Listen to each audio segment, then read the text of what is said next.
Je ne pouvais plus répondre à ses appels. Je ne supportais plus de savoir. Il n'y avait rien que je pouvais faire pour que ces appels stoppent. Mais je voulais arrêter tout ça. Tout a commencé cet été, alors que je jouais avec ma fille aînée, Chrissy. Elle adorait jouer avec des voitures. Alors, je lui avais donné ma petite collection que je gardais dans mon grenier depuis mon enfance. Elle avait mis quelques animaux de la ferme sur le toit d'une des pièces les plus précieuses de ma collection. Un camion de pompier. C'était une reproduction parfaite d'un camion de pompier avec toutes ses pièces d'origine. Mais tout à coup, elle s'est arrêtée au beau milieu du mont Marshmallow, aussi connu sous le nom de canapé en cuir blanc. Et elle a dit... Maman, Sa voix était douce et innocente. Oui, qu'est-ce qu'il y a, ma puce? ne réponds pas au téléphone. Vu que je n'avais pas entendu mon téléphone sonner, je n'étais pas sûre de ce qu'elle voulait dire. Peut-être qu'elle avait juste vu mon écran de téléphone s'allumer. J'avais la mauvaise manie d'oublier de remettre mon téléphone sur sonnerie quand je sortais de mes réunions de travail. Je n'ai pas insisté plus que ça. Et je l'ai juste rassurée en lui disant que je n'allais pas aller répondre au téléphone et que j'allais rester avec elle. Elle a souri et on a pu continuer notre petit jeu. Un peu plus tard, j'ai vérifié mon historique d'appels et j'ai remarqué que je n'avais eu aucun appel rentrant. Mais sur le coup, ça ne m'a pas intriguée plus que ça.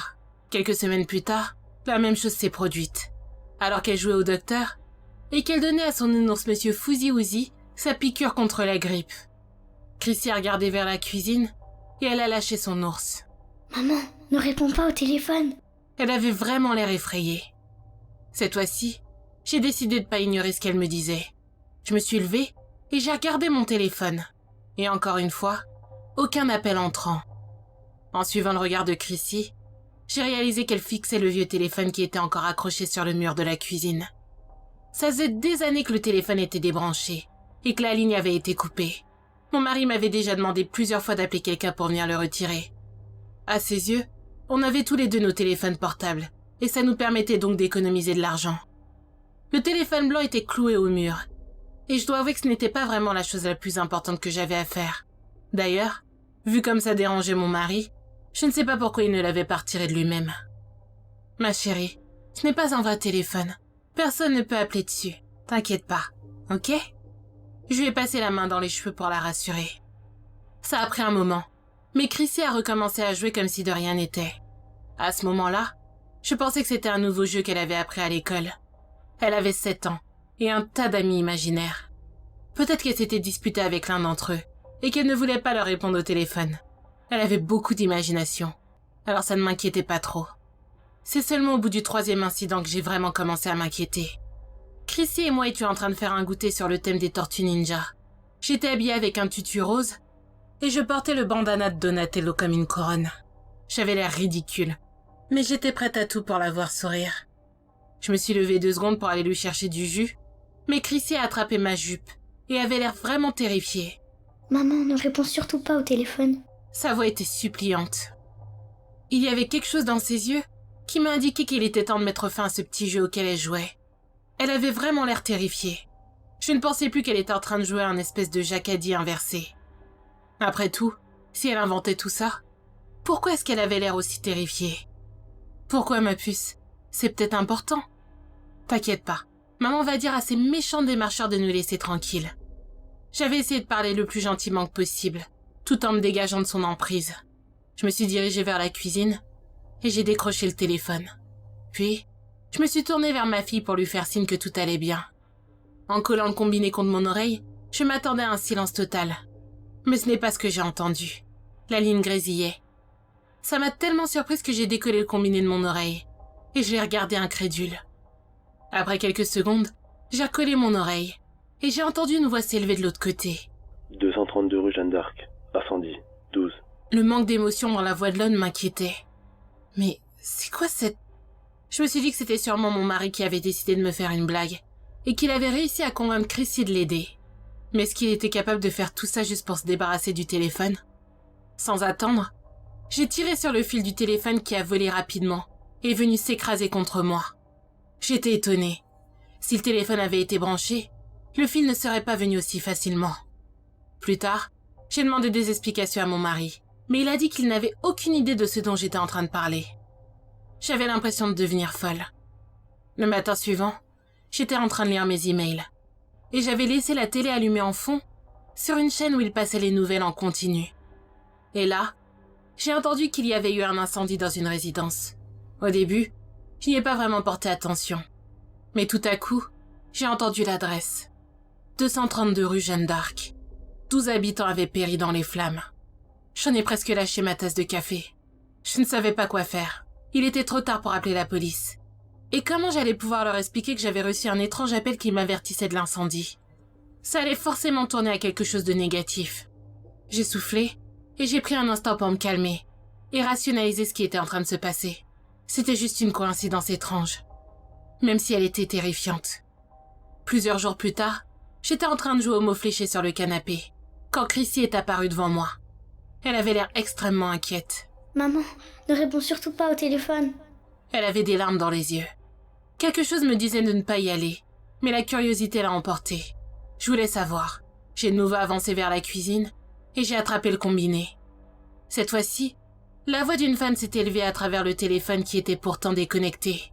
15 rue de Vanier, incendie, 3. Logiquement, j'aurais dû aller à la police ou chez les pompiers pour leur parler de ce qui se passait. Mais vous savez, je regarde beaucoup d'émissions.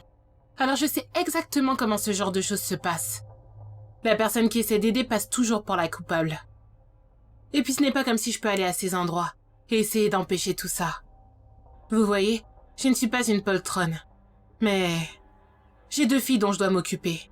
Je ne peux pas me permettre de me mettre dans des situations dangereuses qui risqueraient de conduire à ma mort. Mais ce que j'ai fait, c'est que j'ai acheté un vieux téléphone d'occasion et une carte prépayée pour pouvoir appeler la police. Ces 10 dernières années, il y a eu énormément de feux qui se sont déclarés de façon douteuse dans notre ville. La police s'est mise à soupçonner qu'il y avait un pyromane en liberté. Jusque-là, cette personne avait brûlé une église, un bureau de poste et un centre commercial. Alors je vous laisse imaginer ce que l'officier de police m'a dit quand je lui ai parlé d'un feu potentiel au 15 rue Vanier. Si vous vous dites qu'il m'a accusé d'être la pyromane et qu'il m'a demandé de me rendre de façon volontaire, alors vous avez gagné. Parce que c'est exactement ce qui s'est passé. J'ai raccroché et j'ai balancé le téléphone dans une poubelle. Le jour suivant, j'ai regardé le journal. Et bien sûr, tout ce que je redoutais était dedans.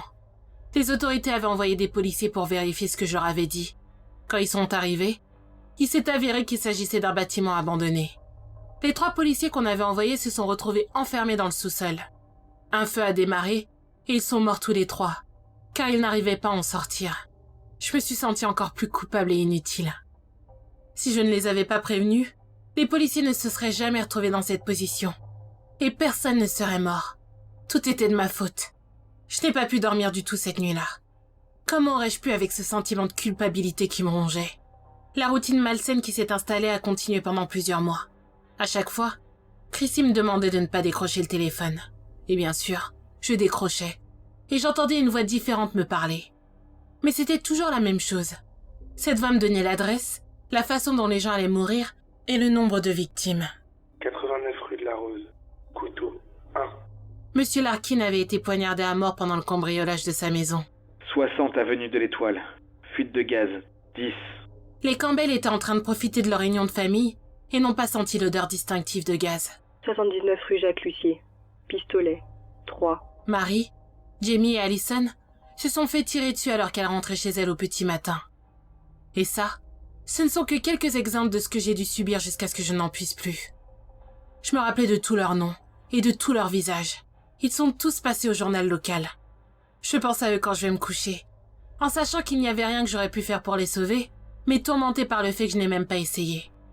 J'ai commencé à partir en dépression, et j'arrivais à peine à manger et à boire. Mon mari a commencé à s'inquiéter, mais je ne pouvais pas lui en parler. J'avais peur qu'il me prenne pour une folle, et que même s'il me croyait, qu'il soit déçu par mon inaction. Alors j'ai menti, et j'ai dit que j'étais fatiguée à cause du travail. Il y a quelques semaines, j'ai finalement craqué. Vu que je n'arrivais pas à m'empêcher de répondre à ces appels terrifiants, j'ai décidé qu'il n'y avait pas d'autre solution. J'ai déboulé dans mon garage, j'ai attrapé les outils de mon mari, et j'ai décidé de retirer le téléphone du mur. Alors que je tenais l'appareil, j'ai senti une vague de colère m'envahir. Ce truc, cette saloperie de téléphone, il m'avait causé tellement de problèmes. J'ai marché avec jusqu'à l'allée, et je l'ai violemment écrasé sur le sol avant de le bousiller avec un marteau. Et j'ai fait comme ça jusqu'à ce qu'il ne reste plus qu'une pile de débris. Après ça, j'ai nettoyé le bazar que je venais de mettre. La sensation de liberté était enivrante. Mon corps entier tremblait alors que cette épée de Damoclès n'était plus au-dessus de ma tête. Cette nuit-là, j'ai préparé le dîner préféré de ma famille. Mon mari était vraiment content de voir que je m'étais remise de ce qui me dérangeait. Et qu'en plus, je m'étais enfin débarrassée de ce téléphone. Si j'ai décidé d'enregistrer ça, c'est que j'ai un conseil pour vous. Si vous avez une ligne déconnectée, et que vous ne vous êtes toujours pas résolu à jeter votre vieux téléphone, débarrassez-vous-en le plus vite possible. Et s'il sonne, ne décrochez pas. Au moment où je vous parle, ma vie a repris son cours normal. Et là tout de suite, mon mari est en train de donner le bain à ma plus jeune fille. J'arrive à les entendre chanter et rigoler. Chrissy est avec moi dans le salon. Elle joue avec son joli petit téléphone Disney Rose. Il est couvert de paillettes, et elle l'aime vraiment beaucoup. Ça me fait plaisir de voir que toute cette histoire ne l'a pas traumatisée. Mais je trouve ça quand même étrange, car ça faisait longtemps qu'elle avait ce jouet. Mais avant cela, elle ne s'y intéressait pas vraiment. Ce n'est pas un vrai téléphone. Il n'est même pas branché à quoi que ce soit. Mais pourquoi est-ce qu'elle me regarde comme ça? Non, elle a l'air inquiète, comme qu'on vivait ce cauchemar. Non, ce n'est pas possible. C'est juste un jouet ridicule. Pourquoi ça sonne? Je veux pas décrocher. Mais il faut que je sache. 24 rue Victor Hugo. Explosion au propane. 4. Non, ce n'est pas possible. Il faut que je...